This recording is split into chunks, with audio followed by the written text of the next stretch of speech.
Hello. അപ്പോൾ ഈ സംഭവം എന്താണെന്ന് അറിയാം, ഇത് കാണിച്ചാൽ വന്നിട്ട് ഞാൻ ഇത് കണ്ടു കഴിഞ്ഞാൽ എല്ലാവരും പറയും അരിയുണ്ടേനെന്ന് പറയും. അരിയുണ്ടയാണ്, പക്ഷേ അരി മാത്രമല്ല ഇതിലുള്ളത്. ഇന്നലെ വൈകുന്നേരം വരുമ്പോൾ കുട്ടികൾക്ക് ഉണ്ടാക്കിയതാണ് ഞാൻ. അരി വറുത്തതുണ്ട്, പിന്നെ നമ്മൾ ഈ 3 വയസ്സ് വരെ കുട്ടികൾക്ക് ബാലവാടിയിൽ നിന്ന് അമൃതം പൊടി കിട്ടില്ലേ, അമൃതം പൊടി അത് ഇന്ന് നമ്മൾ പാലിലൊന്നും കലക്കി കൊടുത്തു കഴിഞ്ഞാൽ ഇവിടെ കുട്ടികൾ കുടിക്കില്ല.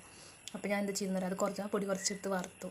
പിന്നെ അരി വറുത്തതും ആ പൊടിയും, പിന്നെ അമ്മ നല്ലൊരു കഷ്ണം തേങ്ങ, മറ്റേ കൊട്ടത്തേങ്ങ കൊണ്ടുവന്നു, അത്, ശർക്കര, പിന്നെ ചക്ക വരട്ടേൻ്റെ കുറച്ചിരിക്കുന്നുണ്ടായിരുന്നു, അതിൽ നിന്ന് കുറച്ചെടുത്തു, കുറച്ച് നെയ്യ്, ഇതെല്ലാം കൂടിയിട്ട് നമ്മൾ മിക്സിയിൽ പൊടിച്ചെടുത്തിട്ട് ഡ്രൈ ആണെങ്കിൽ ശർക്കര ഉരുക്കിയിട്ട് ചേർക്കണം.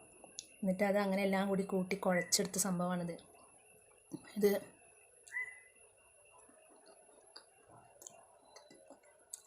അരിയുണ്ടയുടെ ടേസ്റ്റ് അല്ല കേട്ടോ, ഇതാണ് ചക്കടി നെയ്യിൻ്റെ ഒക്കെ ടേസ്റ്റ് വേറിട്ട് നിൽക്കുന്നുണ്ട്.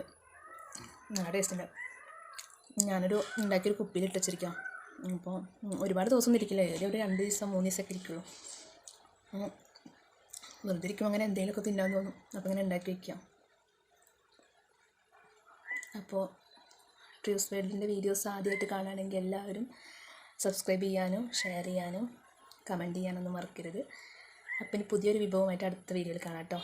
Bye bye.